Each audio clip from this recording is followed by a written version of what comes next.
चलो ये आईसीटी मतलब इसमें बेसिकली हम लोग देखेंगे कि आईसीटी जो होता है कि हाउ गवर्नमेंट, और ठीक है, गवर्नमेंट ने कैसे आईसीटी के साथ रिलेट अप किया है, एंड आईटीसी कैसे एडुकेशन में आईटीसी का कैसे काम आ रहा है, एडुकेशन में थॉरली आईटीसी कैसे हमें हेल्प आउट कर रहा है ओवरऑल। ठीक है, उसी के बारे में है, डिफरेंट प्लेटफॉर्म्स वगैरह है, सब कुछ यही सब के बारे में है, बस उसके अलावा और कुछ है नहीं। तो जल्दी हम ट्राई, मैं थोड़ा ट्राई करूंगा थोड़ा स्पीड में जाने का, क्योंकि इसमें पूरा राइटिंग ही है, कुछ समझाने वाला चीज़ नहीं है यहाँ पे। ठीक है, জয়েন হতে পারছে না।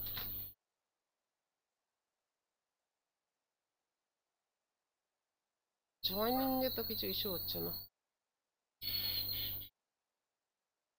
এক্স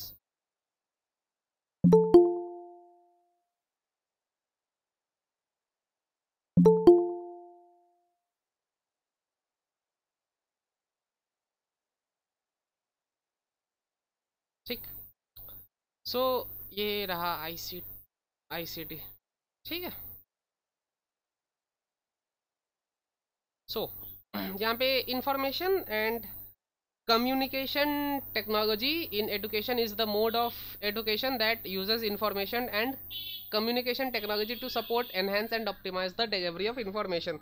So बेसिकली इस पार्ट में हम लोग यही देखेंगे कि आईसीटी और एडुकेशन ने कैसे दोनों का जो ये कंपाइलेशन है, दोनों का कंपाइलेशन होके आउटपुट क्या है, and how they are helping us and others in education. Not only they are helping students, they are also helping the scholars, teachers and others, मतलब जितने भी जो भी एडुकेशन के फील्ड में जितने भी कैंडिडेट्स होते हैं, जूनियर से लेके एकदम सीनियर लेवल तक एकदम प्रोफेशनल, सो सभी एक ना एक तरीके से आईसीटी से कनेक्टेड है, and they all take help from ICT. Okay, so আমরা ওইটার ব্যাপারেই দেখবো। So worldwide research has shown that ICT can lead to an improved student learning and better teaching methods.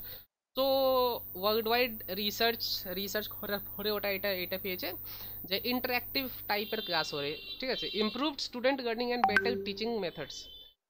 তো যদি টিচিংটা ইন্টারঅ্যাক্টিভ হয়, টিচিং মেথডটা যদি ইন্টারঅ্যাক্টিভ হয়, ঠিক আছে, তো এটাই বলতে চাইছে যে টিচিং মেথড যদি ইন্টারঅ্যাক্টিভ হয় then student get to better teacher. ঠিক আছে, দেন স্টুডেন্টের যে লার্নিং ক্যাপাবিলিটিটা ওটা খুব তাড়াতাড়ি ইনক্রিজ হয়ে যায়, और they tend to remember more easily. Okay, so a report made by the National Institute of Multimedia Education in Japan proved that an increase in the use of ICT education with integrating technology to the curriculum has a significant and positive impact on the students' achievement.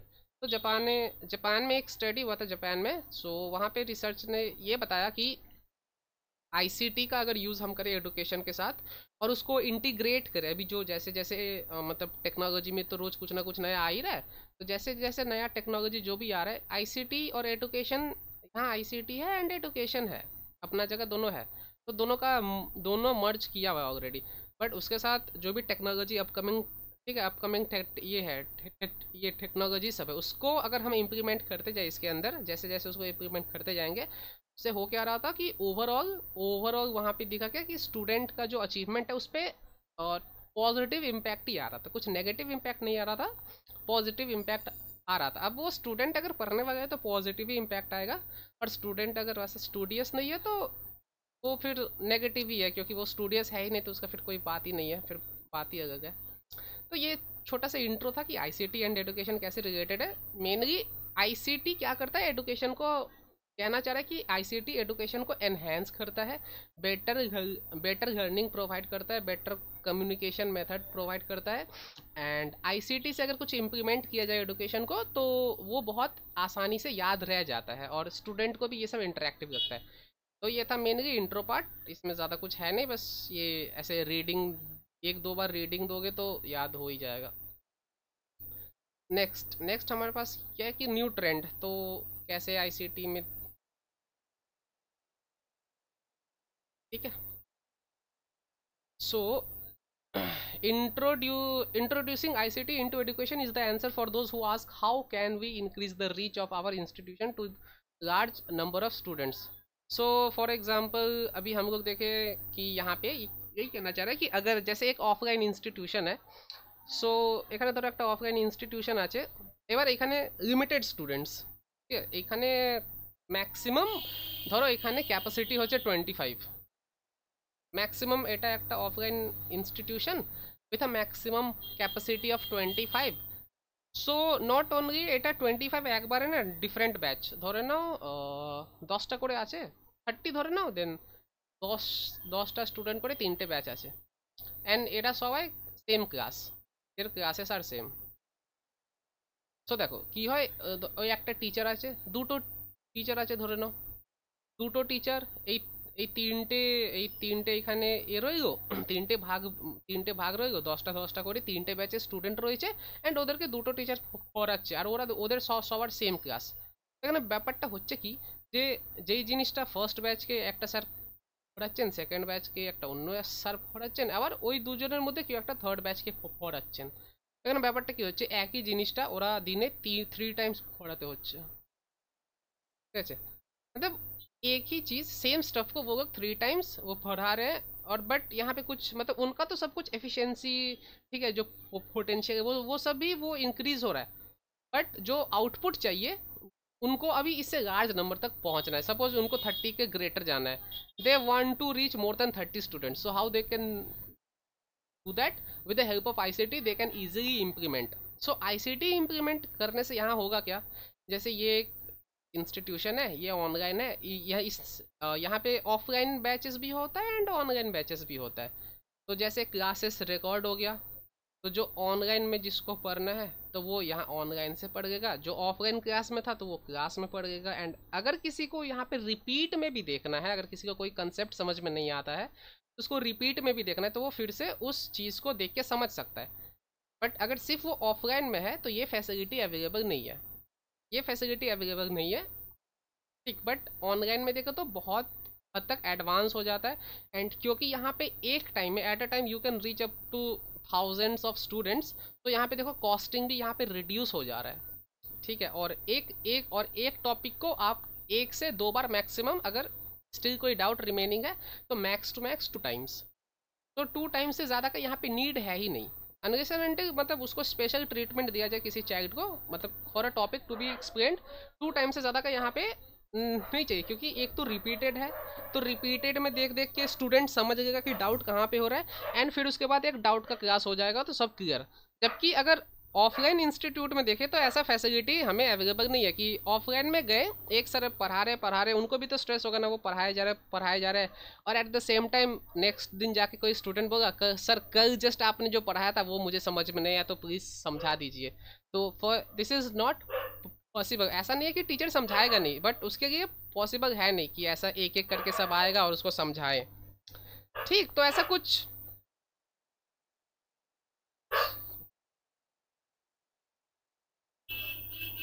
बहुत सारे ऐसे pros and cons है जो ये ICT को अगर वहाँ पे इम्प्लीमेंट किया जाए तो वो थोड़ा सा एडवांस हो जाता है, थोड़ा सा वहाँ पे कॉस्ट एफिशिएंसी भी घट जाता है, एंड रिटर्न वहाँ पे थोड़ा सा इंक्रीज हो जाता है, क्योंकि एक टाइम पे यहाँ पे आप 30, यहाँ पे आप over through out the day you can maximum you may think of 40 depending upon the capacity of the hall.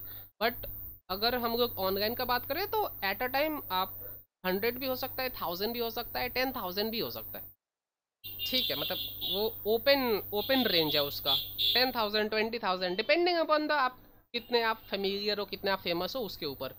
सो और इस टाइप से आईसीटी यहाँ पे बहुत ही ज़्यादा एडवांटेजेस लेके आता है compare to offline institution. So in this way you can go means you can increase the reach of your institution if you have a very large number of students, or if you want to grow your institute. So ICT is a way through which you can do it. Then we have mobile learning. कोई message किया क्या sir? हाँ, Google meet में क्या कोई limitation है student पढ़ाने के लिए और ज्वाइन होने के लिए? मतलब समझे नहीं।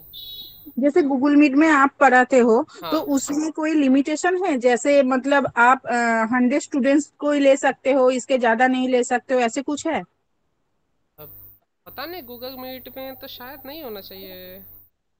नहीं, अभी तक तो ऐसा मैंने सुना नहीं है, बट और एक, हाँ जूम पे है। जूम पे अभी पेड हो गया, जूम पे अभी 10 मिनट से ज़्यादा फ्री वगैरह नहीं चलता है। मैं जूम यूज़ कर रहा था तो हाँ। गू एक्चुअल आपने जो कहा जे ये मतलब जो ऑनलाइन होता है वो हाँ सारे स्टूडेंट उसमें ज्वाइन कर सकते हैं, तो ये पूछ रही हूँ जे मैंने सुना है जे गूगल मीट या ऐसा कुछ में थोड़ी सी लिमिटेशन होता है जे हाँ आप हाँ उतना लोगों को ही ले सकते हो। हाँ हाँ हाँ, वो कुछ ना कुछ लिमिटेशन होगा, नहीं तो लिमिटेशन नहीं होने से क्या होगा पता है, अगर एक साथ 500 स्टूडेंट आ गए, वो गूगल का सर्वर मतलब वो अचानक से उतना लोड को वो नहीं ले पाएगा ना, वो उस टाइप से नहीं डिज़ाइन किया, वो डिज़ाइन किया कि शॉर्ट पब्लिक मीटिंग के लिए। शॉर्ट पब्लिक मीटिंग, अब यहाँ पे एक 5000 ऑफ पीपल यहाँ पे आके ज्वाइन हो रहे हैं अचानक से, तो उस टाइप का प्लेटफॉर्म, और ऑब्वियसली हो सकता है, पॉसिबल नहीं है, नहीं हो सकता है, बट गूगल फ्री में सब चीज़ वो ऑफर करने लगे तो उसको पैसा कहाँ से आएगा, सब वो अगर वो सब फ्री में बांटने लगेगा तो। ठीक है, तो कुछ लिमिटेशंस होता है जो फ्री का चीज़ में, ऑब्वियसली लिमिटेशंस होता है, उसको तुम फुल पोटेंशियल पे जाके यूज आउट नहीं कर सकते हो। ठीक है, तो लिमिटेशंस होता है ऑब्वियसली, बट हाँ मतलब वही सेम चीज़ है, कोई अगर उसको इसीलिए जो फिजिक्स वगैरह या दूसरा जो भी थोड़ा बहुत थोड़ा ब्रांडेड कंपनी है, उन लोगों का देखना वो प्राइवेट ऐप होता है, उन लोगों का अपना सेल्फ मेड ऐप होता है, एंड उन लोगों का अपना सर्वर होता है। So they all manage through, मतलब उनका सारा रिसोर्सेज खुद का होता है, they are not dependent upon Google और this. So they buy servers from Google, like dedicated server from Google, and their data are stored on that server and they manages that server। वो लोग वो data को manage वगैरह खुद काम करते हैं, जैसे गूगल से उन्होंने सर्वर खरीदा, उसमें कुछ क्या कैपेसिटी के हिसाब से, तो बस एक सर्वर फिजिक्स वाले को यहाँ पे दे दिया, फिजिक्स वाले को दे दिया। স্যার গুগল মিটে ম্যাক্সিমাম 100 জন জয়েন করানো যায়। हाँ तो ठीक है, वो बोल दिया कि मैक्सिमम 100 की लिमिट है, 100 से ज़्यादा एक्सीड नहीं हो सकता, फिर मतलब सबको ये मैनेज करना, इतना डेटा फ्लो, ट्रैफिक, ये सब भी तो गूगल को मैनेज करना पड़ेगा ना। तो बैकएंड में मैनेजिंग का काम गूगल का तो नहीं है, तुम फ्री में अब कोई चीज़ यूज़ कर रहे हो तो अब गूगल क्यों मैनेज करेगा उसको फ्री में। ठीक, तो जितना, अगर ये शॉर्ट पब्लिक मीटिंग ऐसा टाइप का है, बट अगर ऑन अ लार्ज स्केल तुम मीटिंग देखो तो जस्ट वो क्या होता है, एक कोई भी एक स्टैब्लिश्ड कंपनी है जैसे फिजिक्स वाला, उन्होंने अपना एक वेबसाइट बनाया।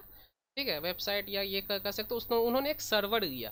ठीक है, एक सर्वर लिया, उसको अपने ऐप से ये किया लिंक, एंड तो बस इसमें क्या होता है कि वो सर्वर उस टाइप से डिज़ाइन ही होता है कि उस एक टाइप पे इतना स्टूडेंट आ जाए, मतलब सर्वर का भी ऐसा नहीं है कि सर्वर पे अनलिमिटेड स्टूडेंट आ सकते हैं, depending upon the capacity of the server maximum number of student को असाइन किया जा सकता है। अगर जैसे उससे ज़्यादा हुआ तो सर्वर क्रैश हो जाएगा, मतलब वो उतना लोड झेल नहीं पाएगा और सर्वर क्रैश हो जाएगा, नहीं तो वो चलेगा ही नहीं, ये बफरिंग होगा।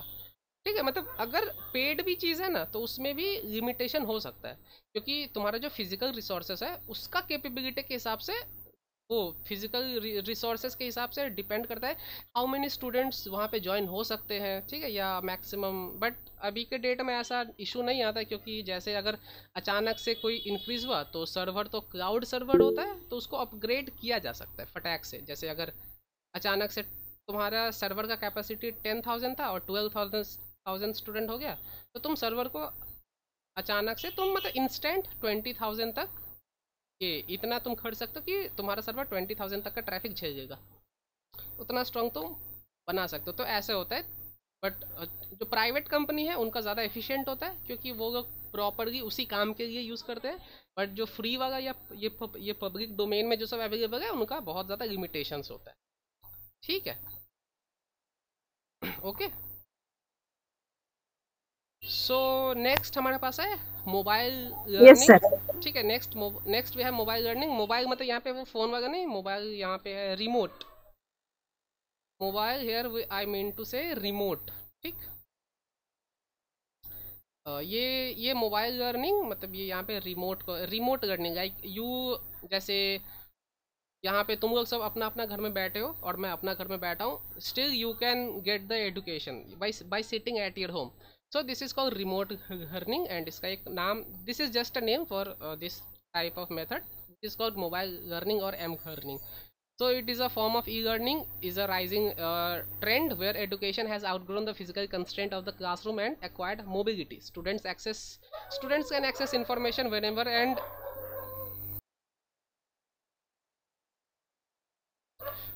students access information whenever and अच्छा, whenever and wherever they want, and institution that provide such advanced technologies are rising in number day by day.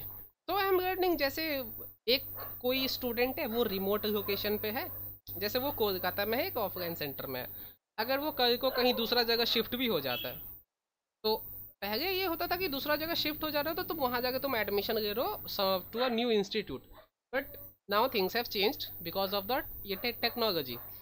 Still तुम ऑनलाइन क्लासेस का अगर फैसिलिटी अवेलेबल है then you can opt for it, और तुम अगर किसी भी कोने में हो, बस अगर तुम्हारे पास एक इंटरनेट कनेक्शन है then you can attend your classes online. Okay, so इस यहाँ पे मोबाइल लर्निंग का मतलब यही है कि रिमोट लोकेशन से तुम एडुकेशन एक्सेस कर सकते हो.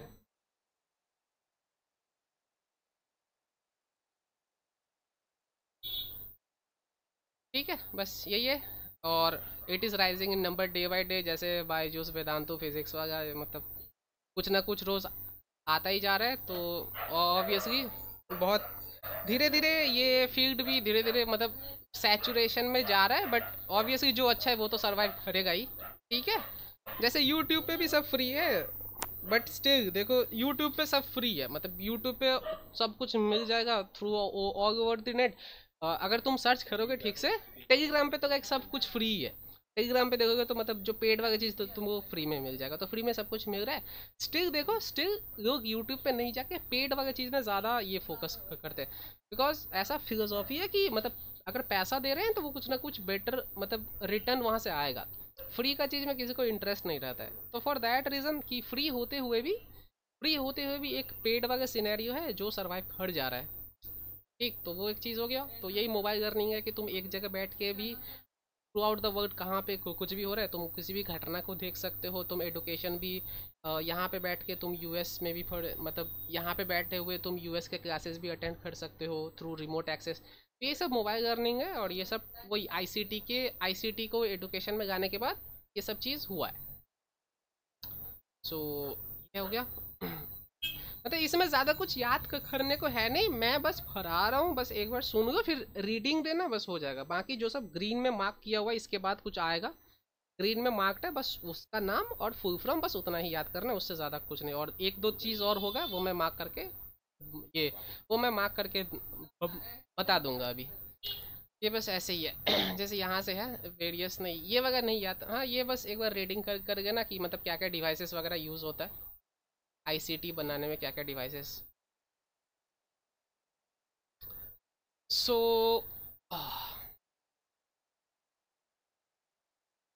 access of course material through remote device. Remote device means any device which has an internet connection, or it can be any device, laptop, mobile, computer, जिसमें इंटरनेट कनेक्शन है and जहाँ से तुम connect हो सकते हो, जहाँ से तुमको रिसोर्सेस चाहिए.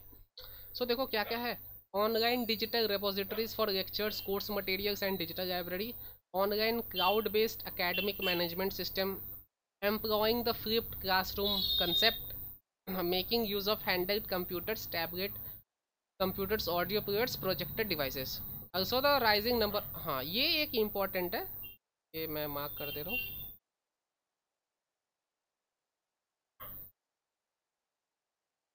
MOOC,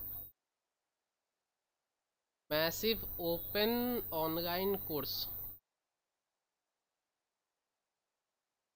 ये ठीक है. सो ये मूक मतलब होता है. अच्छा, ये सब online digital repository course material ये सब आगे जैसे पढ़ोगे तो समझ में आएगा ये सब का मीनिंग क्या है. मतलब डिफरेंट रेपोजिटरी यानी डिफरेंट वेबसाइट है जहाँ पे वो चीज़ों को स्टोर करके रखा गया है, फिजिकल फॉर्म से वर्चुअल फॉर्म में जाके स्टोर करके रखा गया है. सो राइजिंग नंबर ऑफ मूक, यहाँ पे मूक मतलब होता है मैसिव ओपन ऑनलाइन ये कोर्सेस. एक क्वेश्चन था ना लास्ट क्लास में एमसीक्यूज में किए थे. तो मूक मतलब होता है कि मैसिव ओपन ऑनलाइन कोर्सेस. मूक बेसिकली उन प्लेटफॉर्म्स को कहा जाता है जहाँ पे almost every type of thing you get for free.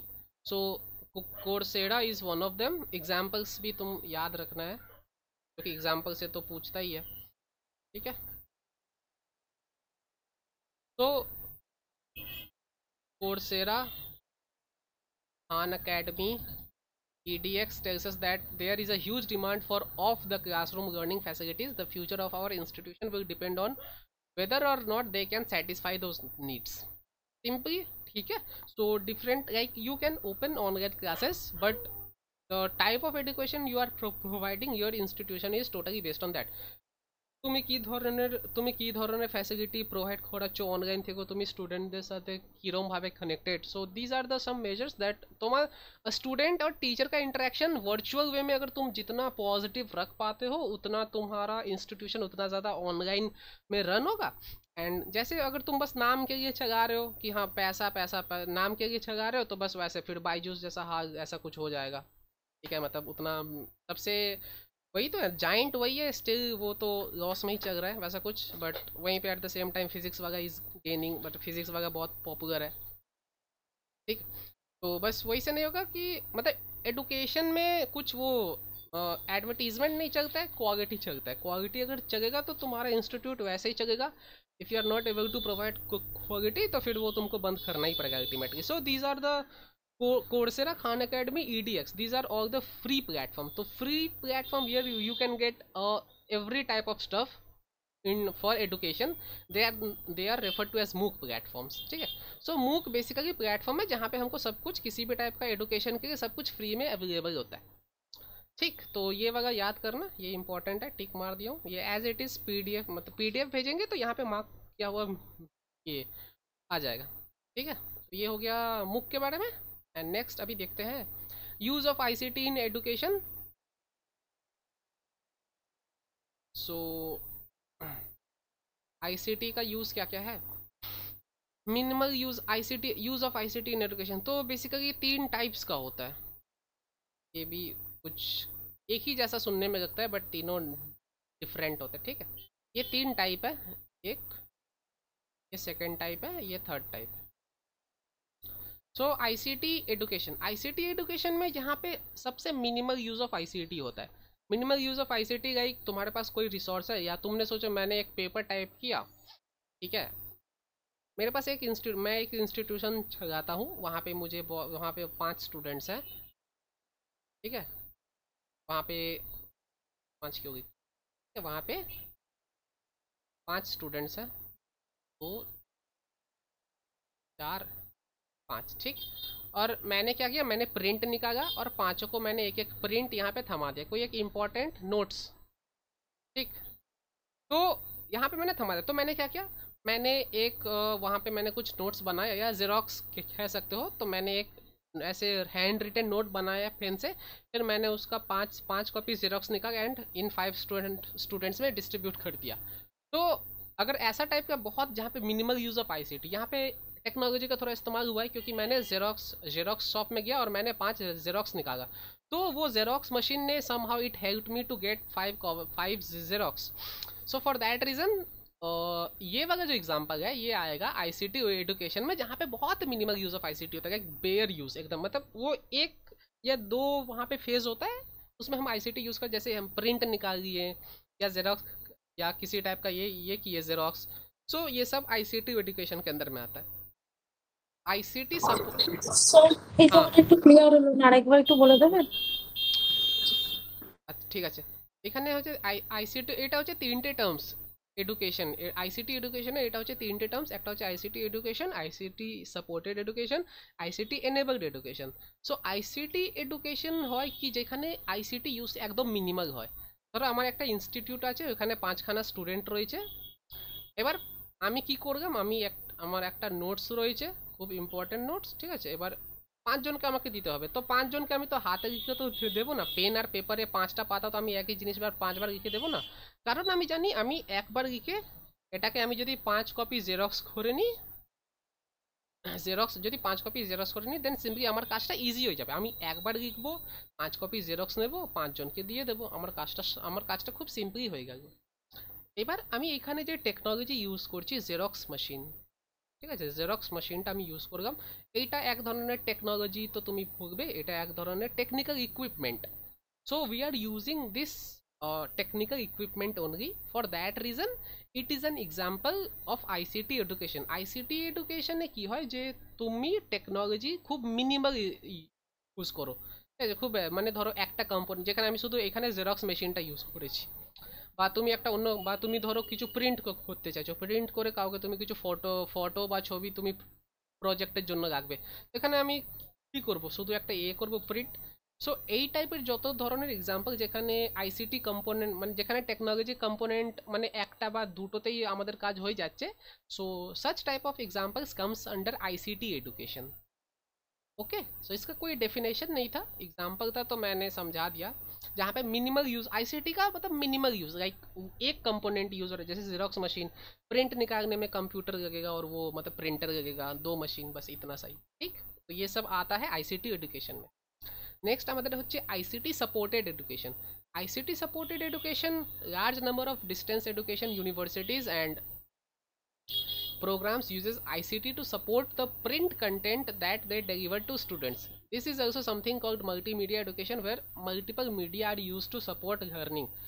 এবার দেখো এইখানে যে এক্সাম্পলটা রয়েছে आईसीटी सपोर्टेड एडुकेशन, ये आईसीटी एडुकेशन से ही मिलता जुलता है, इन दोनों में ज़्यादा डिफरेंस नहीं है। यहाँ पे है कि large number of distance education universities, तो यहाँ पे मतलब जस्ट यहाँ पे जो चीज़ हो रहा है यहाँ पे वो चीज़ थोड़ा लार्जर स्केल पे जब होता है, लार्जर स्केल, ठीक है, लार्जर स्केल पे जब यहाँ पे होता है ये कि अगर इसका एग्जांपल देखें तो ये हो गया पर्सनल यूज़, ठीक है, ये हो गया पर्सनल यूज़ के पर्सनल यूज़ के पर्सपेक्टिव से देखोगे तो वो आईसीटी एडुकेशन हुआ जहाँ पे बहुत मिनिमल यूज़। और बट अगर इसी को थोड़ा या लाइक ये हो गया यूनिवर्सिटीज़ हो गया या बहुत सारा, ठीक है, बहुत बहुत बिग इंस्टीट्यूशन हो गया जहाँ पे बहुत सारा स्टूडेंट्स है, लाइक थाउजेंड्स मतलब 300 to 400 स्टूडेंट्स है, तो वो थोड़ा ज़्यादा टेक्नोलॉजी का ये होगा वहाँ पे यूज़, तो उसको कहते हैं आईसीटी सपोर्टेड एडुकेशन वहाँ पे। बस ये दोनों टर्म मतलब साइमल्टेनियसली में इन दोनों में अंदर यही है, ये थोड़ा स्मॉलर स्केल पे यूज़ होता है, ये थोड़ा लार्जर स्केल पे यूज़ होता है। एंड नेक्स्ट है ICT enabled education. ICT enabled education मतलब होता है कि अभी जो चीज़ ये अभी जिस प्रोसेस से यहाँ से मैं पढ़ा रहा हूँ और तुम अपना घर पे बैठ के अपना क्लासेस अटेंड कर पा रहे हो। सो ये जो एग्जांपल है ये है ICT enabled education, like whole process is dependent upon technology, कि this education process is solely dependent upon ये टेक्नोलॉजी। अगर यहाँ से लाइन चला जाए या मेरे कंप्यूटर में कुछ कमी आ जाए या इंटरनेट ना हो, सो ये एडुकेशन का जो लिंक है ये ब्रेक हो जाएगा, क्योंकि ये टोटली टेक्नोलॉजी पे यहाँ पे डिपेंडेंट है। जो भी यहाँ पे कंपोनेंट है, कंप्यूटर, इंटरनेट, में जो हार्डवेयर डिवाइसेस है, इलेक्ट्रिसिटी, ठीक, इन सब में किसी में भी एक ज़रा सा भी खराबी आया, सो जो एडुकेशन मतलब अभी जो क्लासेस हो रहा है वो अचानक से ये हो जाएगा ऑफ। सो अभी तो मैं उसके बाद तो मैं तुम लोग को पढ़ा नहीं पाऊँगा अगर ऐसा हुआ तो। और ये टोटली डिपेंडेंट अपॉन ये टेक्नोलॉजी है। फॉर दैट रीज़न ऐसा टाइप को बोलते हैं आईसीटी एनेबल्ड एडुकेशन।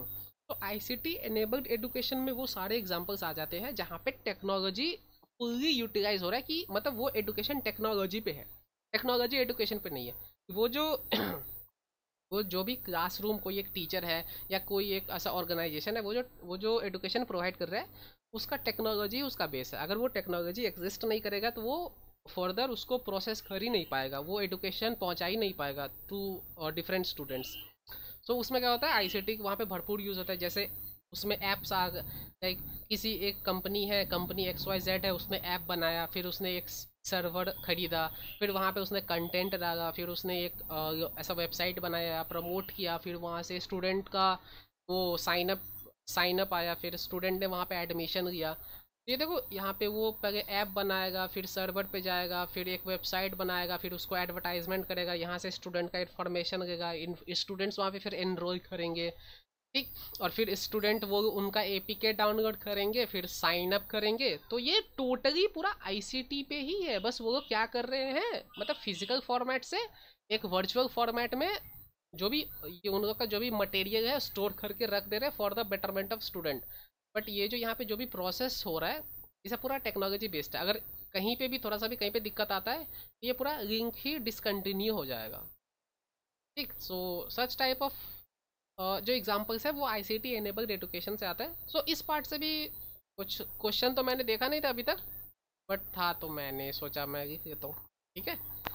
बस रीडिंग दे देना, use of ICT in education, so ये हो जाएगा, ये सब है। तो बस ये ध्यान रखना कि ये 3 टाइप्स का होता है इसका नाम। एक होता है आईसीटी एजुकेशन, जहाँ पे आईसी मतलब टेक्नोलॉजी का बहुत मिनिमल यूज़ होता है। आईसीटी सपोर्टेड एजुकेशन में मतलब थोड़ा मैसिव नंबर पे यूज़ होता है compare to ICT education. And ICT enabled education में क्या होता है, the education is solely dependent upon the ये ICT. Okay, without this the education can not take place. जैसे यहाँ पे लिखा content as the primary backbone, it is the primary backbone की बेस ही वही है। अगर टेक्नोलॉजी ही बेस है कि टेक्नोलॉजी के ऊपर में वो एडुकेशन हो रहा है, अगर वो ज़रा सा भी नीचे खराबी हुआ तो जो ऊपर का जो भी चीज़ है बेस में प्रॉब्लम होने से ऊपर का जो चीज़ है वो तो ऑब्वियसली ही जाएगा। ओके, सो ये हो गया। नेक्स्ट, हाँ यहाँ से ये सब मूक के बारे में है। तो मूक का फुल फॉर्म तो पता ही है, massive open online course. Massive open online course और MOOCs provide an affordable and flexible way to the new skills, advance your career and deliver quantity educational experience at scale. Millions of people around the world use MOOC for a variety of reasons, including career development, changing career, college preparation, supplementary learning. So यहाँ पे बस MOOC बस ये full form यहाँ पे important है, ठीक है। Massive open online courses full form. और MOOCs का अगर एग्जाम्पल्स, ठीक है, MOOCs का जितना सारा एग्जाम्पल्स मिले, क्योंकि तुम लोग का तो एग्जाम्पल से आता ही है क्वेश्चन बहुत सारा। सो MOOCsটা পড়বে, MOOC-এর ফুল ফর্মটা কি এন্ড MOOC-এর কতগুলো এক্সাম্পল আছে, যেমন আমি 3টে তো এখানে লেখা আছে, খান একাডেমি, কোর্সেরা এন্ড EDX। এছাড়া যদি তোমরা আরও কোনো খুঁজে পাও যেখানে education is absolutely free of cost, okay, so ওইগুলো হয়ে যাবে MOOC প্ল্যাটফর্ম। মানে MOOC প্ল্যাটফর্ম আবার এই নয়, এই দেখো আবার ফিজিক্স বাগাতে কি আছে, কিছু কিছু কিছু জিনিস পেড আছে আর কিছু কিছু জিনিস ফ্রি আছে। So we won't consider this as a MOOC platform. MOOC platform ऐसा है जहाँ सब कुछ फ्री है, कोई पेड है ही नहीं, मतलब वो किसी टाइप से पैसा लेते ही नहीं है। या तो वो सेल्फ फंडेड होते हैं बूटस्ट्रैप्ड, और नहीं तो वो मतलब जो ये डोनेशन से उनको ये किया जाता है रन, ठीक है। उस वहाँ पे किसी भी कोर्स के किसी टाइप का पैसा नहीं लिया जाता है, टोटल का total free, absolutely free, not a single penny you have to invest. तो वो सब आ जाएगा MOOC का प्लेटफॉर्म में। तो यही था MOOC का प्लेटफॉर्म। सो यहाँ से है, यहाँ से मतलब यहाँ से जितना सारा नाम है वो सब एक एक करके मतलब ध्यान में रखना, और ये जब मैं भेज दूंगा तो एक बार देखे बस फुल फॉर्म और क्या नाम है वो ये याद कर देना। सबसे पहले है स्वयं यानी study webs for active learning for young aspiring minds. Swayam means self, is a Sanskrit acronym that stands for Study Webs of Active Learning for Young Aspiring Minds, is an Indian massive open online course platform. So Swayam is an MOOC platform, Indian. Swayam is an initiative launched by the Ministry of Human Resources Development, MHRD. अगर इसका भी full form पूछा है, MHRD का full form क्या होता है, तो यहाँ पे है। और now ministry of education, Government of India under Digital India to give a coordinated stage and free entry to wave courses covering all advanced education, high school and skill sector courses. तो यहाँ पे क्या क्या available है, तो wave entry से लेके wave covering all, मतलब एंट्री लेवल पे जो education like 1 to 10 classes, entry यानी classes for 1 to class 10, advance education 11 12 high school वही advance education high school, and skill sector 11 12 फिर कॉलेज, ठीक है, BSc। एंड स्किल सेक्टर क्या हो गया, प्रोफेशनल कोर्स लाइक MCA और CA, जो प्रोफेशनल कोर्स में जो भी आता है, तो they are providing each and everything. यहाँ पे launched on 9th July 2017 by the honourable president of India.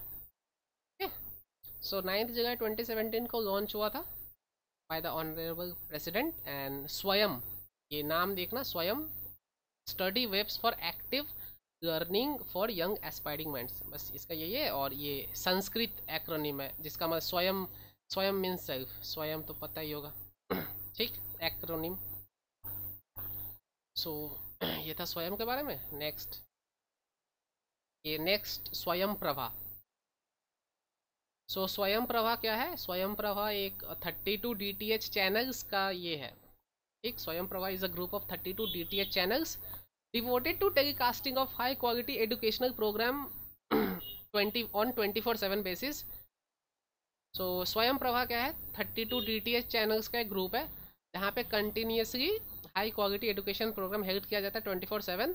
And यहाँ पे एक क्वेश्चन है कि ये जो इसका जो स्टेशन है वो GSAT 15 सैटेलाइट से ये ऑपरेट होता है, ठीक है। ये जो चैनल है वो GSAT 15 सेट, ये शायद आया था, ठीक है, मैंने पढ़ा था कहीं पे ये क्वेश्चन आया था। सो स्वयं प्रभा GSAT 15 सैटेलाइट, इससे ये ऑपरेट होता है and it has 32 DTH channels which is available 24/7। Every day there will be new content for at least 4 hours. So every day there will be 4 hours content and which will be repeated 5 more times. So total 6 times a day. एक content को 6 time repeat करा जाएगा, okay? And so that student can watch as per their own convenience. Like अगर किसी का morning पे time है तो वो morning में देखेगा, अगर मतलब बहुत लोग बिजी होते हैं, स्कूल होता है, तो वो शाम को देख सकता है। Depending upon the student convenience they bring 4 hours of new content every day and उसको 6 टाइम रिपीट किया जाता है, यानी 5 टाइम एक बार ओरिजिनली आता है एंड 5 टाइम रिपीट टेलीकास्ट में किया जाता है। So and the channels are appearing from Vizag, Gandhinagar. यहाँ से जो कोऑर्डिनेशन वगैरह काम होता है ग्राउंड से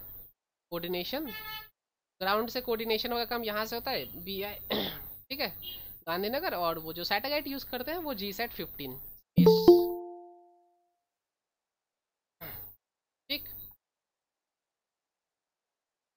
and the different types of content provide here are provided by NPTEL, ITs, UGC, CEC, IGNOU etcetera. And और जो वेब पोर्टल है इनका वो मेंटेन किया जाता है इनफ्लिबनेट, ठीक। So they mainly maintain their web portal and यहाँ पे जो कोर्सेस अवेलेबल है they are mainly from NPTEL, ITs, GC, EC, IGNOU, okay. मतलब यहाँ पे जो भी कोर्सेस आपको उस चैनल पे दिखाया जाएगा,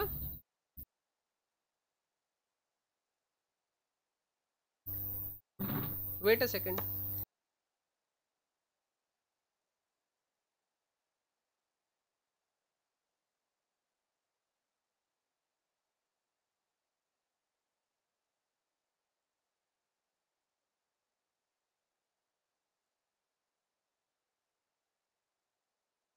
हेलो,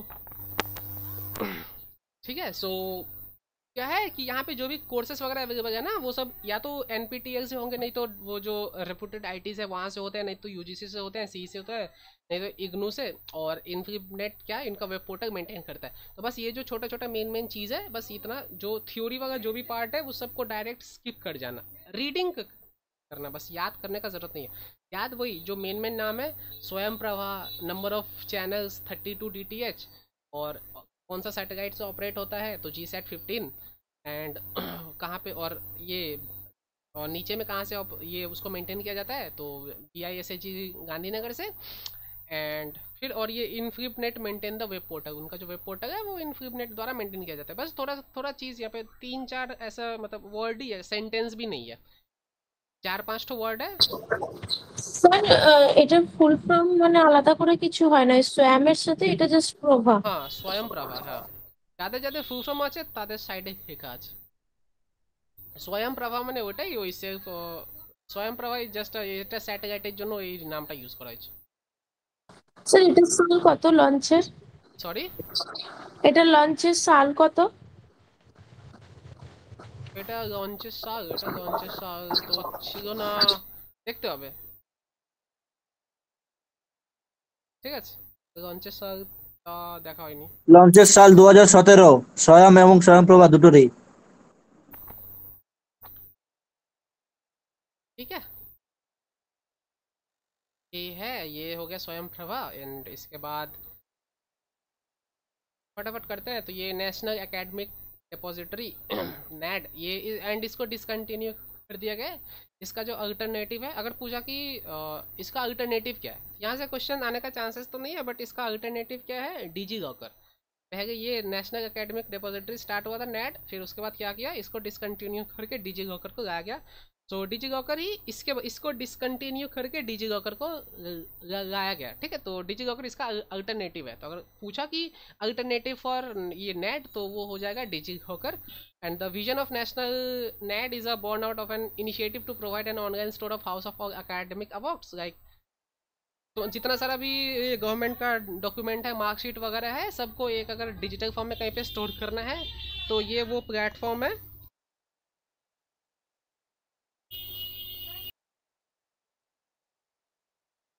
ठीक है, सो ये एक प्लेटफॉर्म है जहाँ पे ये सब के लिए हो, और ये सब के लिए किया गया था कि वहाँ पे marksheet, diploma, degree, certificate, marksheet और इस, ठीक है, एकेडमिक इंस्टीट्यूशन। तो जो भी कुछ एक स्टूडेंट का प्रोफाइल है या किसी भी एक वर्किंग पर्सन का प्रोफाइल है, और वहाँ पे जो भी कुछ हार्ड डॉक्यूमेंट है तो वो सबको वो डिजिटली स्टोर करके रखता था।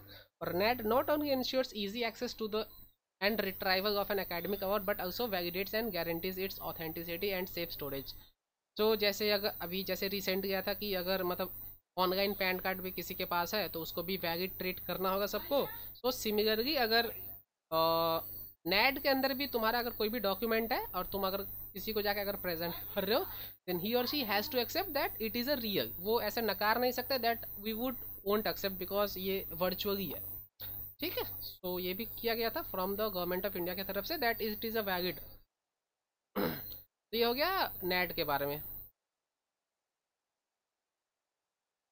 नेक्स्ट है national digital library. National digital library and I think it is maintained by IIT Kharagpur. National Digital Library of India and NDL is an all digital library that stores information metadata about different types of digital content including books, articles, videos, audios, thesis and other educational materials relevant for users from varying educational levels and capabilities। तो national digital library में सब कुछ available है, मतलब जो भी जितना भी टाइप का ये है, मतलब वो एक डिजिटल लाइब्रेरी है, बहुत एडवांस्ड है, वहाँ पे सब कुछ अवेलेबल है। मैंने देखा था तो वहाँ पे सब कुछ था। तो जो UGC ये नेट वगैरह ये सब कोर्सेज मतलब बहुत कुछ था। It provides a single window search facility to access digital contents currently existing in India as well as other digital sources under a single umbrella। So from one source you don't have to go like, अगर तुमको कुछ search करना है तो बार बार तुमको Google पे जाके type नहीं करना होगा। कि अगर तुमको ऐसा लग रहा है कि ये मतलब कुछ इंपॉर्टेंट थीसिस या डॉक्यूमेंट्स है तो वो NDL पे तुम जैसे सर्च करोगे तो वो ऑब्वियसली वहाँ पे अवेलेबल हो जाएगा। तो तुमको बार बार गूगल से मतलब यहाँ वहाँ जाने का भटकने का ज़रूरत नहीं है कि ये वेबसाइट पे गया, वो 4 लिंक दिखाता है, किसी पे क्लिक करो वो कहीं और ही देखे, वो लिंक कुछ और ही ओपन वगैरह कर देता है, फिर वहाँ से बोलता है वेट फॉर 9 सेकंड। तो ऐसा कुछ नहीं है, कोई झंझट नहीं है। नेशनल डिजिटल लाइब्रेरी बहुत मतलब बहुत एफिशिएंट है, ठीक, बहुत एफिशिएंट है। वहाँ पे सब कुछ मतलब वहाँ पे सब कुछ अवेलेबल है, जितना भी मतलब कोर्सेज वगैरह मतलब हर एक अब अभी ऐसा बात नहीं है कि एक पर्टिकुलर ये एज फेज के लिए है, मतलब starting level, medium level, college level, जो डॉक्टर्स हैं, थेसिस हैं या कुछ ऐसा पेपर है कोई पब्लिश किया है, तो सब कुछ अवेलेबल है नेशनल डिजिटल लाइब्रेरी पे। मतलब जो ऐसा जो गवर्नमेंट को लगता है प्रोवाइड करना चाहिए ये पब्लिक को, वो सब चीज़ तो वहाँ पे हो गई। तो under single umbrella you can access to these wide varieties of documents। Objective is to collect and collate metadata and provide full text index from several national and international digital libraries as well as other relevant sources। So जितना भी national या international जितना जगह भी मतलब sources है, जितना भी अवेलेबिलिटीज़ है, हर जगह से वो लोग क्या करते हैं, उनको इकट्ठा करते हैं और एक सिंगल इंटरफेस पे सिंगल प्लेटफॉर्म पे जाके ढाल दिया। नहीं, अगर तुमको ऑक्सफोर्ड का कुछ चाहिए तो तुम ऑक्सफोर्ड का वहाँ पे जाओगे। और जैसे अगर मतलब ऐसा भी होता है ना, तुम देखोगे अगर कुछ USA का वेबसाइट्स होता है वो ना लोकेशन डिटेक्ट कर देता है। अगर ऐसा कुछ चीज़ है जो तुमको लगता है कि वो USA का वेबसाइट पे या USA का किसी वहाँ पे अवेलेबल होगा, तो जैसे एक्सेस करने जाओगे तो वहाँ पे दिखा देगा कि तुम्हारा जो लोकेशन है वो USA का नहीं है, therefore you can not access. So ये सब चीज़ भी तब ये सब चीज़ भी ओवरकम हो जाएगा, क्योंकि हम लोग का भी फिर एक पर्सनल हो जाएगा, क्योंकि वहाँ का मटेरियल भी तुमको यहीं पे मिल जाएगा, तो तुमको ढूंढना नहीं पड़ेगा, सब कुछ यहाँ पे मिल जाएगा। ये नेशनल डिजिटल लाइब्रेरी यानी डिजिटल लाइब्रेरी है, सब कुछ यहाँ पे अवेलेबल है, यही है। तो ये NTL हो गया, ঠিক স্যার हाँ। এই যে আপনি বলছেন যে মানে পাওয়া যায়, তো ওটা আমরা যদি চাই তো কোথা থেকে পাবো? ওটা কি কোনো অ্যাপস এর মাধ্যমে পাবো বা বাকি ভাবে পাবো এই যে national digital library of India NDL? Website NDL তুমি জাস্ট গুগলে টাইপ করবে চলে আসবে। ওকে। তুমি আচ্ছা, ডিজি লকার যেটা বললেন ওটা তো একটা অ্যাপস, তাই হ্যাঁ তো? হ্যাঁ, ওটা তো অ্যাপ্লিকেশন। ডিজিলকার অ্যাপ অ্যান্ড এগুলো মোস্টলি এখানে ওয়েবসাইটস রয়েছে। এনডিএল একটা website and I think it is maintain by IIT Kharagpur. Okay, তো मतलब রেসপন্সিবিলিটি দেওয়া হয়েছে ওদেরকে খড়গপুর। ঠিক আছে, তো এটা হচ্ছে ওয়েবসাইট, ন্যাশনাল ডিজিটাল লাইব্রেরি একটা ওয়েবসাইট। এখানে তুমি ইজিলি সব কিছু পেয়ে যাবে অ্যাক্সেস করে। नेक्स्ट ई शोध सिंधु ESS, इसमें क्या है, was form with a merger of 3 कॉन्सोरेटा। या कॉन्सोरेटा यानी 3 डिफरेंट कंपनीज।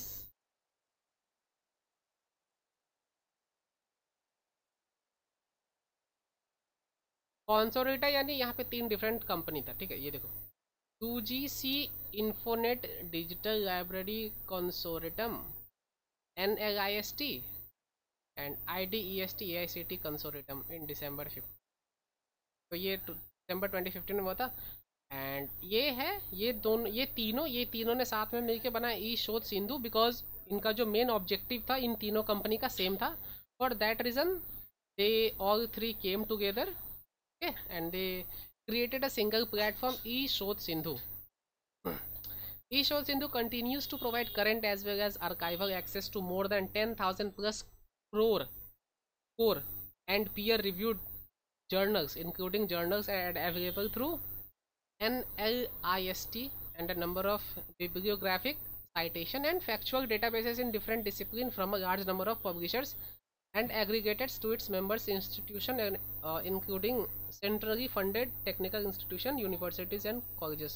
तो जर्नल्स या ठीक है डिफरेंट टाइप्स ऑफ बिब्लियोग्राफिक या साइटेशन हो गया या कुछ और फैक्चुअली कुछ चीज़ हो गया, वो सब यहाँ पे ईशोध सिंधु पे अवेलेबल है। यही है, तो मतलब यहाँ पे ज़्यादा कुछ थ्योरी है पूरा, मतलब बहुत सारा था, लाइक ऑलमोस्ट 20 या 23 था। तो मैंने हाँ लगभग सारा ही है, 18-19 तो है। ठीक है, तो यही सब है, एक एक करके अब थोड़ा फास्ट देखते हैं। मतलब इससे कुछ प्रॉब्लम हो रहा है समझने में? मतलब ये जो इंग्लिश लिखा हुआ इसमें कुछ ये इशू है, डिफिकल्ट है क्या? एक बार मेरे को कंफर्मेशन दे देना, क्योंकि मैंने देखा यहाँ से क्वेश्चन नहीं आते, बस वो लोग पूछता है कि नाम क्या है, ऐसा कुछ जर्नल्स का बस नाम क्या है, एग्जाम्पल या फुल फॉर्म।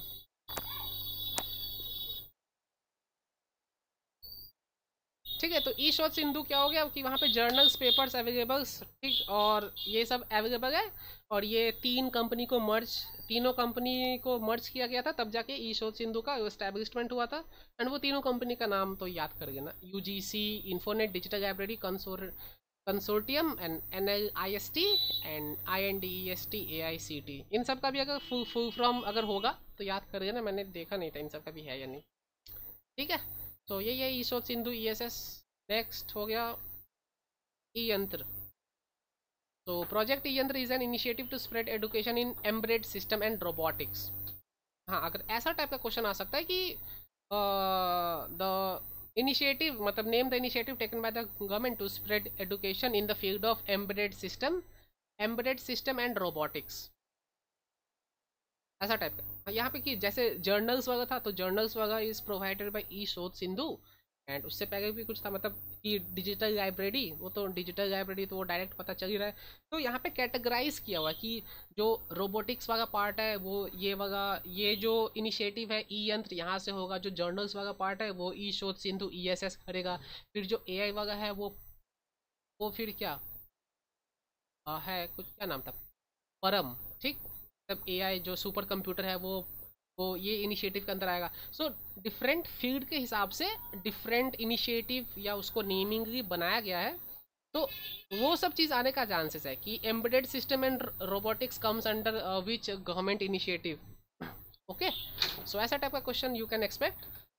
तो ई यंत्र यहाँ पे क्या होता है, एम्बेडेड सिस्टम एंड रोबोटिक्स के बारे में एडुकेशन प्रोवाइड कराया जाता है by IIT Bombay, sponsored by Ministry of Human Resource Development through National Mission on Education through ICT तो इंफॉर्मेशन एंड कम्युनिकेशन टेक्नोलॉजी, और MEICT का मतलब यही कि नेशनल मिशन ऑन एडुकेशन, हर एक चीज़ का फुल फॉर्म है ही यहाँ पे। This project was कंसेप्चुलाइज्ड by professor कवि आर्या एंड प्रोफेसर कृति। हाँ तो ये आ सकता है। तो देखो मतलब তোমরা পড়ে বুঝতেই পারবে কোনটা আসতে পারে কোনটা আসতে পারে না। डिपार्टमेंट ऑफ कंप्यूटर, तो there were the faculties of department of the computer science and engineering at IIT Bombay. तो Yantra, embedded system and robotics. Embedded system क्या था? Embedded system I think something related to algorithm था, I think, याद नहीं। Okay so robotics comes under Yantra. It was started by IIT Bombay and sponsored by MHRD and conceptualized by two professors of IIT Bombay of Computer Science Department. They were Kavi Arya and Professor Krithi Ramamritham. So ये हो गया ई यंत्र। Next और NKN, New Knowledge Network. New Knowledge Network NKN is a multi-gigabit national research and education network whose purpose to provide a unified high-speed network backbone for educational institution in India. This network is managed by the National Informatics Center, NIC. Okay, NIC, National Informatics Center, and इसका main objective क्या है? To provide unified high-speed network backbone for educational institute in India. So NKN full from NKN objective and NKN is managed by. So these are the three possible question from this part. ठीक, ज़्यादा इसमें कुछ समझने वगैरह नहीं है कि how it work and how है, यही क्वेश्चन आते हैं फुल फॉर्म्स वगैरह, ऑब्जेक्टिव और ये। NSM, national super computing mission. NSM, NS bracket. So Param Shivay, ये इंपॉर्टेंट है। परम शिवाय, ये परम शिवाय the first super computer assembled indigenously was installed in IIT BHU followed by परम शक्ति। सो परम बेसिकली वो है परम शिवाय, परम शक्ति, परम ब्रह्मा, परम युक्ति, बहुत सारा है। परम उसका जो इन स्टार्टिंग नेम है परम है, एंड उसके बाद का जो नाम है वो एक्चुअली डिनोट करता है हाउ इट गो। परम शक्ति, परम, फिर और भी था कि परम Brahma, Param Yukti, Param Sangak at IIT Kharagpur, IISER Pune, JNCASR Bengaluru and IIT Kanpur respectively. So ये सब एक सीक्वेंस में दिया हुआ है। परम शिवाय is installed at BHU, Param Shiva is installed at IIT BHU. Param Shakti is installed at IIT Kharagpur. Param Brahma is installed at Pune. Param Yukti at JNCSR Pune, I think यहाँ पे common नहीं होगा, Pune JN, and Param Sangak Bengaluru and IIT Kanpur respectively. एक तो परम शिवा ये है, और परम सिद्धि। सर एक बार एकटू बोले दिन ना, क्या मतलब इसमें बस ये नाम सब है, वो जो सुपर कंप्यूटर का बस नाम है, मैंने कुछ एक्सप्लेन नहीं किया इसमें। बस मैंने नाम को रीड आउट किया कि एक नहीं था, एक परम शिवा, एक वो जो फर्स्ट परम Shiva the first super computer assembled indigenously was installed eight IIT BHU, এটা মনে রাখবে परम शिवाय। ঠিক আছে, परम शिवाय first super computer and installed eight IIT BHU। তারপরে আছে परम शक्ति which is installed at কোথায়, at IIT Kharagpur IISER, and তারপর আছে परम ब्रह्मा at पुणे, परम युक्ति at JNCSR एंड परम संगक at Bengaluru and IIT Kanpur তারপর আছে परम सिद्धि AI। परम सिद्धि is a AI supercomputer। AI माने artificial intelligence। okay, so परम सिद्धि AI the high performance computing artificial intelligence। यहाँ पे HPC का वही high performing computer, HPC माने एटा high performing computing artificial intelligence supercomputer has achieved a global ranking of 62। is the top most 500 powerful supercomputer में परम सिद्धि AI जो है वो 62 रैंक होल्ड करता है, and it was released on 15th November 2020। तो जैसे ही एक बार तुम रीड आउट करोगे तुमको समझ में आ जाएगा क्या हमको पढ़ना है और किसको इग्नोर करना है। तो जो जैसे दिखे, जो चीज़ इंपॉर्टेंट दिखे उसको इग्नोर करना। बाकी कुछ भी अगर ऐसे थ्योरी दिखे कि सेंटेंस लिखा हुआ है तो उसको ऐसे वैसे रीड आउट करके ना, उसको कुछ याद रखने का जरूरत नहीं है। जैसे ये परम सिद्धि AI हो गया, हाई इंटेलिजेंस, और इसका रैंक 62 है। और टॉप जो वर्ल्ड का जो टॉप 500 पावरफुल कंप्यूटर में से Param Siddhi is a 62 rank and it was released on 16th of November 2020। ठीक, एंड इसके बाद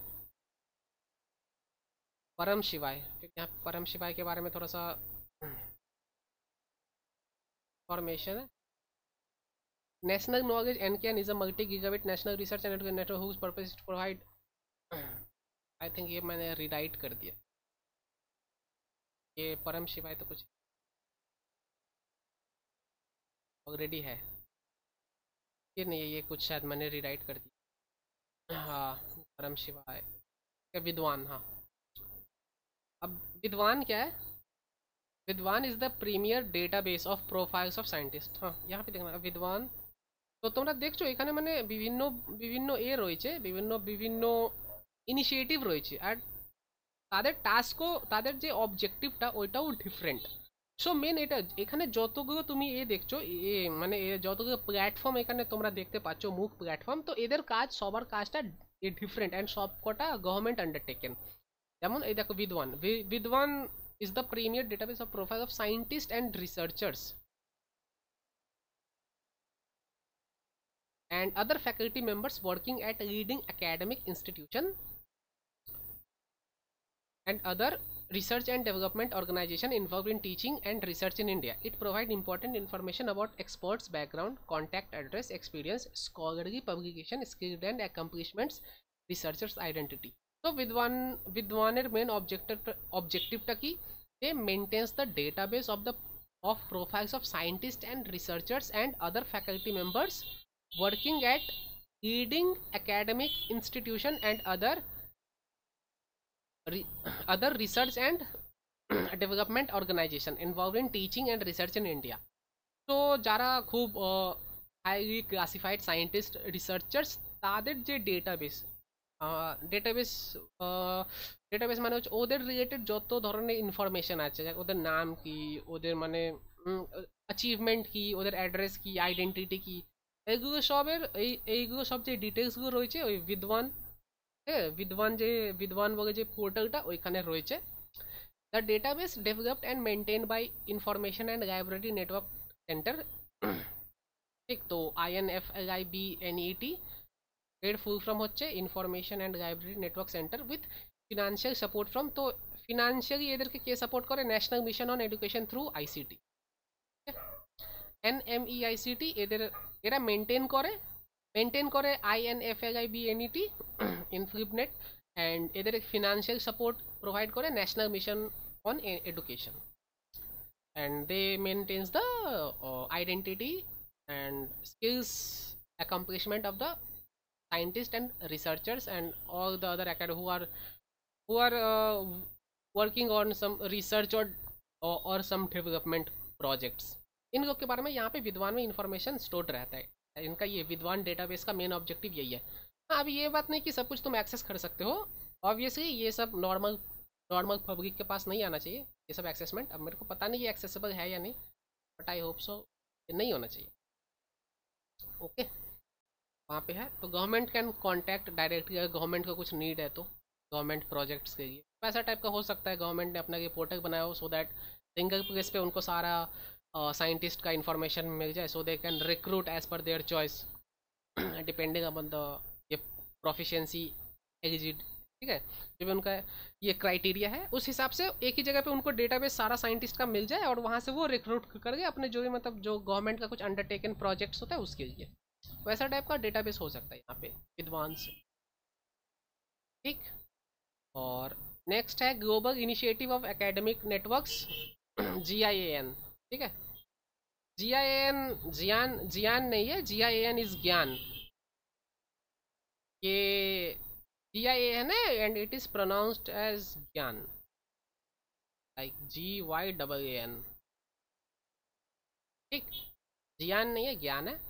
तो फुल फॉर्म होता है Global Initiative of Academic Networks. Gyan, Government of India approved a new program titled Global Initiative of Academic Network in Higher Education aimed at tapping the talent pool of scientists and entrepreneurs internationally to encourage their engagement with the Institute of Higher Education in India so as to. So, इसका main objective क्या है कि the main objective of Gyan is to aimed at tapping the talent pool. Main objective यहाँ का है जो outer scientist है, scientist from USA, UK, Canada और कहीं भी कहो, सिंगापुर। तो आउटसाइड इंडिया का जो ये साइंटिस्ट हैं जो बहुत ही एफिशिएंट है, they through Gyan is a initiative so that they can bring back them to India. Okay, ये है कि not Gyan is not the our scientist working outside. ज्ञानेर ऑब्जेक्टिव होच्छे कि जे आउट ये इंटरनेशनल साइंटिस्ट যারা, इंटरनेशनल মানে অন্য ন্যাশনালের যারা সাইন্টিস্ট যারা খুব যারা হাইলি ক্লাসিফাইড তাদেরকে ওরা ইন্ডিয়াতে আনতে চাইছে। এটাই হচ্ছে জ্ঞানের মেন অবজেক্টিভ। সো দ্যাট কিছু না কিছু ডিফারেন্ট ফিল্ডে যাদের হেল্প তো অবভিয়াসলি হবেই ওদের, ঠিক আছে। বাট মেন ইনিশিয়েটিভ এটা কি ডিফারেন্ট কান্ট্রি থেকে ইন্ডিয়াতে সায়েন্টিস্টকে আনা, ঠিক আছে। এটাই হচ্ছে জ্ঞানের main objective. Augment the country existing academic resources, accelerate the pace of quality reform and elevate India's scientific and technological capacity to global excellence. So obviously যদি ওরা আসে তো কিছু না কিছু তো ডিফারেন্ট অবজেক্টিভস তো থাকবেই। তো কী আছে এখানে তিনটে রয়েছে কি কান্ট্রিজ এক্সিস্টিং একাডেমিক রিসোর্সেস, যদি রিসোর্সেসে কিছু ক্ষতি থাকে বা কিছু ইনকমপ্লিটনেস থাকে, so that they can come and fulfil the or complete it, accelerate the pace of quality reform. So যদি কোনো কোয়ালিটিতে যদি ওরা আসে তো ওরা যদি বলে এটা এইভাবে না করবে এইভাবে করলে ভালো হতো, সো দ্যাট এদের পেসটাও হয়তো ইনক্রিজ হয়ে যেত, টাইমটাও একটু সেভ হয়ে যেত। तो डिफरेंट माइंड्स जखन एक जगह आसे, सो दे बूटस्ट्रैप देयर, तो माइंड में तब कैलकुलेशन होता है, तो आउटपुट भी तब अच्छा निकलता है, क्योंकि हमें लग रहा होता है कि हमारा जो अभी आउटपुट है वो बेस्ट है, क्योंकि वो फंक्शन बहुत ज़्यादा अच्छा करता है हमको के हिसाब से। बट जो आउटर साइड से जो थर्ड पर्सन कभी देखता है उसको क्या पता, थोड़ा ब्रॉडर दिखे, उसको पता कि इस चीज़ को अगर इस टाइप से किया जाता तो ये ज़्यादा आउटपुट देता, ज़्यादा हाइप, मतलब इसमें ज़्यादा हाइप क्रिएट होता या ये ज़्यादा एफिशिएंट होता, उस टाइप से। तो ज्ञान का मेन ऑब्जेक्टिव है कि दूसरे कंट्रीज़ को, साइंटिस्ट को इंडिया में लाना, एंड ताकि उनसे थोड़ा मदद मिल सके, that how we can grow, how we can accelerate our quality and obviously in scientific and technology, and so that we can compete at global level पे हम compete कर सके, ठीक। सो ये है ज्ञान का main objective, global initiative of academic network. ये हो गया था नेशनल इंस्टीट्यूट रैंकिंग फ्रेमवर्क, ये तो पता ही होगा, NIRF, ये रिसेंट तो आया था, जादवपुर 4th पे था ना। हाँ ठीक है। जादवपुर 4th पे, JNU था और इंडियन इंस्टीट्यूट ऑफ साइंस शायद टॉप पे था, बैंगलोर वाला, ठीक है। तो NIRF तो समझ ही गए होंगे कि NIRF का मेन काम क्या है कि कॉलेजेस को ग्रेड करना, सो दैट स्टूडेंट को कन्फ्यूजन ना हो कि कौन सा कॉलेज अच्छा है कौन सा खराब है। तो grading of college, the national institution ranking framework was approved by the MHRD and launched by honourable minister of human resources development on 29 September 2015. This framework outlines a methodology to rank institution across the country. तो ये क्या करते हैं basically, different जो institution हैं उनको rank करते हैं। The methodology draws from the overall recommendation broad understanding arrived at by a core committee set up by MHRD। तो एक कोर कमेटी सेटअप किया जाता है and they are the team, basically they assign a team जो कि मतलब सब कुछ जाके देखते हैं और उनको वो रैंक देते हैं और फिर वो ग्रेडिंग निकालते हैं, इस कॉलेज का इतना रैंक रहा, to identify the broad parameters for ranking various universities and instruction. तो ब्रॉड पैरामीटर्स होते हैं, इससे मेन एडवांटेज क्या होता है, इससे जो स्टूडेंट्स होते हैं तो उनको समझ में आ जाता है कि कौन सा कॉलेज में जाना है, कौन सा कॉलेज में नहीं जाना है, कौन सा कॉलेज अच्छा है, ठीक, या किस में मेरा एडमिशन किस में होगा तो फ़ायदा होगा रैंकिंग के हिसाब से, ये टॉप यूनिवर्सिटीज़ क्या क्या है। तो ये इस टाइप से NIRF रैंकिंग हमें हेल्प करता है।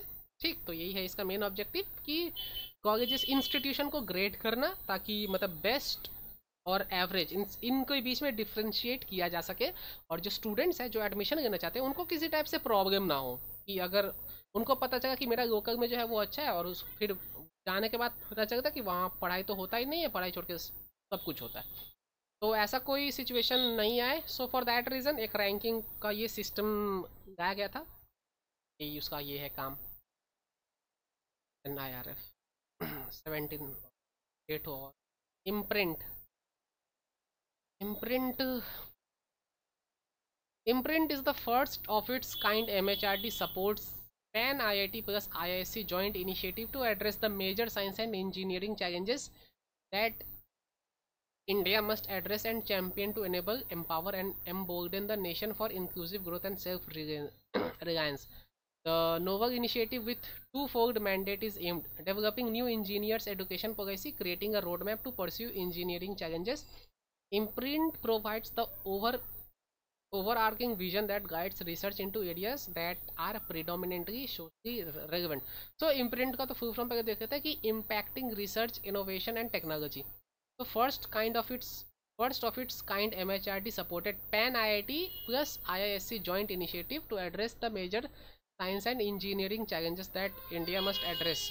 ठीक है, तो PAN IIT प्लस IISc यानी PAN मतलब वही तो होता है ना, कि PAN मतलब वही कि एक चीज़ को डिफरेंट लैंग्वेजेस में जब ये किया जाता है डब, वैसा कुछ टाइप का बेसिकली। मतलब ये इंजीनियरिंग के फील्ड में अगर ज़्यादा इनोवेटिव चाहिए और अगर ज़्यादा रीच आउट ज़्यादा करना है और ग्रोथ भी चाहिए, तो उसमें क्या, अगर कोई कोर्स अगर हिंदी में है बट यहाँ का जो इंडिया में जो कम्युनिटी है, ठीक है, तो ऐसा भी एक कम्युनिटी है जिनको हिंदी समझ में नहीं आता है। वैरायटी ऑफ लैंग्वेजेस है ऑलमोस्ट, मतलब 30 से भी मोर लैंग्वेजेस है।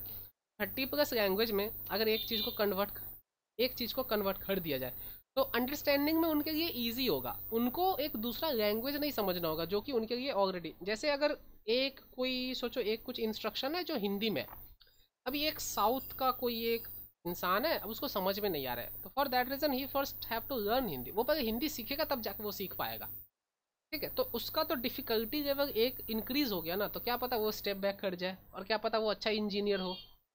अपने लैंग्वेज अगर उसको उसके लैंग्वेज में समझाया जाता तो वो बहुत ये प्रोडक्टिव हो गया होता, बट फॉर वो लैंग्वेज बैरियर आ गया तो वो अपना जो फुलफिलमेंट है वो अपना शो नहीं कर पाया, तो ऐसा कुछ हो सकता है। तो for that reason PAN IIT IISc joint initiative to address the major science and engineering challenges. तो जो भी साइंस एंड इंजीनियरिंग के फील्ड में जो भी चैलेंजेस आ रहे हैं और जो इंडिया को मतलब एम्पावर होने से रोक रहे हैं, ऐसा टाइप का कुछ प्रॉब्लम्स ना आए, फॉर दैट रीज़न ये इम्प्रिंट एक इनिशिएटिव है from the type of government. इनका मेन ऑब्जेक्टिव है कि डेवलपिंग न्यू इंजीनियरिंग एडुकेशन, यहाँ पे इनका मेन ऑब्जेक्टिव है कि developing new engineering education policy, creating a road map to pursue engineering challenges. तो न्यू रोड मैप, जैसे न्यू सब कुछ आता रहेगा तो उस हिसाब से, मतलब अभी एडुकेशन सिस्टम, हमारा जो एडुकेशन सिस्टम है तो बहुत पुराना ऑब्वियसली है, एक ही चीज़ को बार बार रटाया जा रहा है। तो जब तक कुछ रिफॉर्मेशन नहीं है, कुछ नया नहीं आएगा, तो मतलब वो एक इंटरेस्ट भी नहीं आता ना, कुछ नया आता है तो फिर इंटरेस्ट भी ऑटोमेटिकली अराइज हो जाता है। तो जब तक कुछ नया आएगा नहीं तो इंटरेस्ट अराइज होगा नहीं, और तब तक सब एक ही पाथ को फॉलो करेगा, मतलब वही पुराना टाइप का रोड मैप। तो यही सब चैलेंजेस कुछ होते हैं उनको, मतलब साइंस एंड इंजीनियरिंग के फील्ड में जो सब चैलेंजेस हैं उनको ओवरकम किया जा सके, तो इम्प्रिंट इज़ द इनिशिएटिव जो इसके बारे में लुक आफ्टर करता है।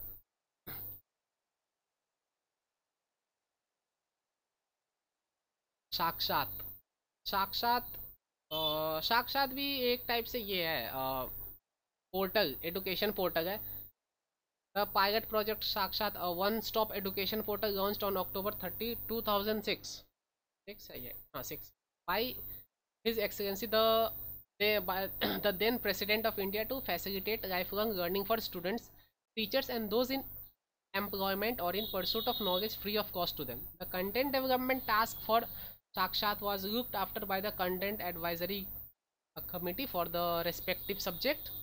तो कंटेंट एडवाइजरी एक था content advisory committee, they use to look after the content for respective subject which considered of representative from educational institute. तो कहाँ कहाँ पे रिप्रेजेंटेटिव होते थे? इग्नू के होते थे, they were from Delhi university, Kendra Vidyalaya Sangathan and Navodaya Vidyalaya Sangathan, national institute of open schooling and national council for education NCERT and prominent academic.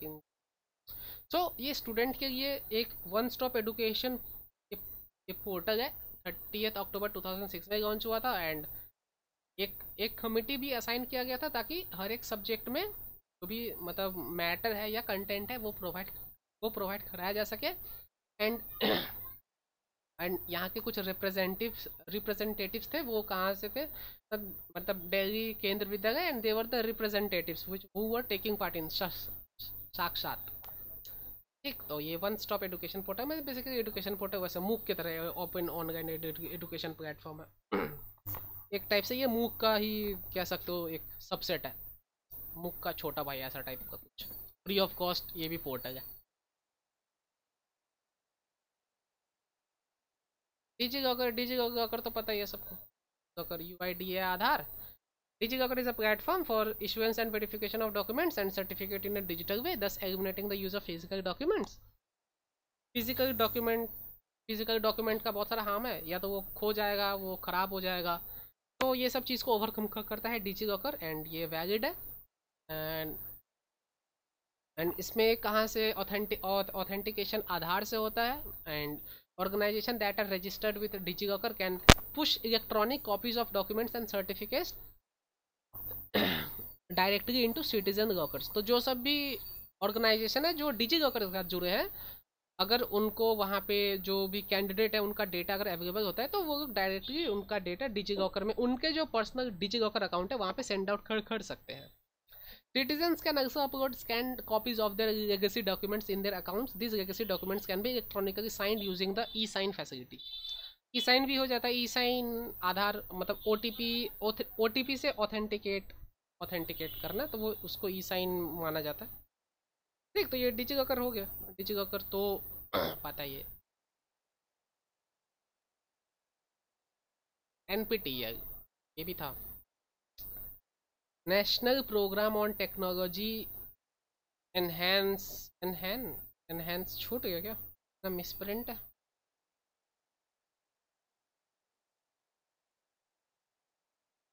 Enhance learning was initiated by 7 Indian Institute of Technology, 7 IIT, Bombay, Delhi, Kanpur, Kharagpur, Madras, Guwahati and Roorkee, also with the Indian Institute of, यही इसका तो NIRF ranking 1 आया ना, बेंगलोर इन 2003। So these were the 7 IITs जिन्होंने NPTEL को ये initiate किया।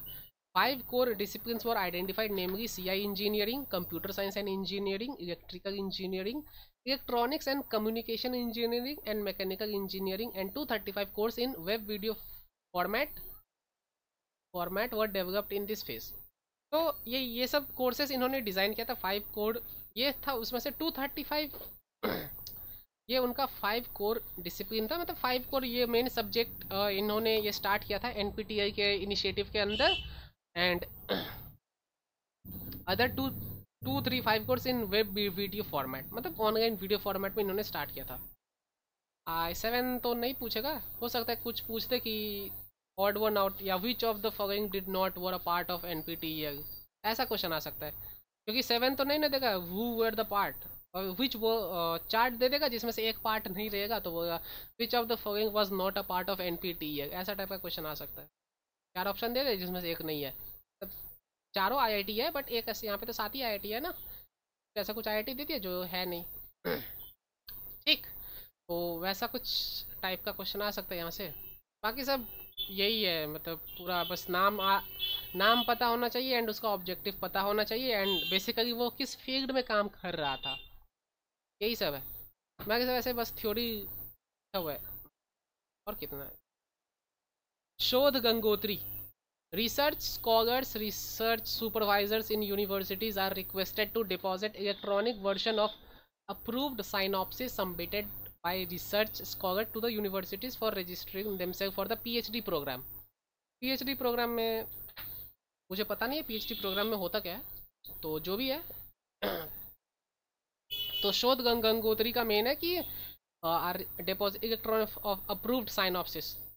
आई think it's a kind of project जो पीएचडी के लेवल पे किया जाता है, तो उनको मेंटेन करना। तो शोध गंगोत्री का वो है कि मतलब पीएचडी लेवल पे जो भी प्रोजेक्ट किया जाता है अप्रूव्ड साइनॉप्सिस, उसको स्टोर किया जा सके, मतलब सेफ रखा जा सके। The repository on one hand would reveal the trends and directions of research being conducted in Indian universities. On the other hand it would avoid duplication of research। हाँ ये भी है, ये मेन एडवांटेज यही है कि जैसे डुप्लीकेशन नहीं हो सकता। जैसे अगर पर्सन ए है, उसने कुछ XYZ कुछ लिखा है, तो पर्सन बी भी आके XYZ अगर उसने लिखा, तो मैच आउट करना इजी हो जाएगा कि ऑलरेडी ये चीज़ प्रेजेंट है। अगर ऑलरेडी प्रेजेंट है तो जो फैकल्टी होगा वो स्टूडेंट भी को ऑब्वियसली आसानी से डिटेन कर पाएगा कि तुमने जो लिखा वो तो ऑलरेडी है ही, तो फिर तुमने इसमें नया क्या लिखा।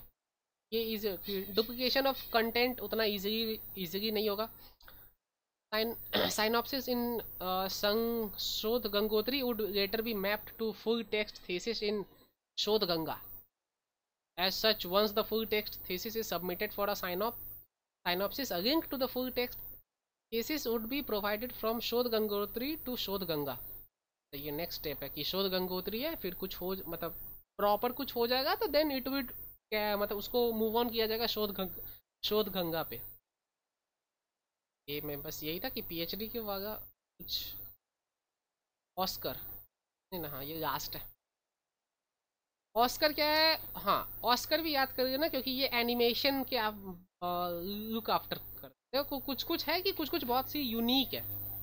जैसे ऑस्कर हो गया, तो मूक तो आता ही है, मूक तो मेजरली आता है, मूक, डिजिलॉकर, स्वयं प्रभा, ठीक। So project Oscar open source courseware animations repository provides a repository of web based interactive animation and simulation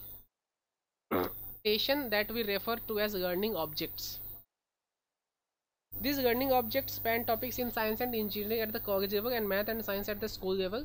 Student and teacher can view, run and download this learning project। तो यहाँ पे obviously ये यहाँ पे कुछ open project है and ये basically animated है। एनिमेशंस वाला जो फील्ड है ये वहाँ का एक इनिशिएटिव है एनिमेशन वाला फील्ड का। वहाँ पे जो भी चाहिए, जो भी स्टडी नॉलेज वगैरह जो भी चाहिए, तो वहाँ पे ये सब कुछ अवेलेबल है इस वाले पोर्टल पे, जो स्टूडेंट एंड टीचर जाके एक्सेस कर सकते हैं, डाउनलोड कर सकते हैं एंड उसको रन भी कर सकते हैं प्रोजेक्ट बेसिस। तो ये था ऑस्कर, ठीक है। तो यही सब था, और 2-3 और था शायद, याद नहीं। तो ये तो बहुत सारा ही है, ये भी बहुत सारा ही, ठीक है।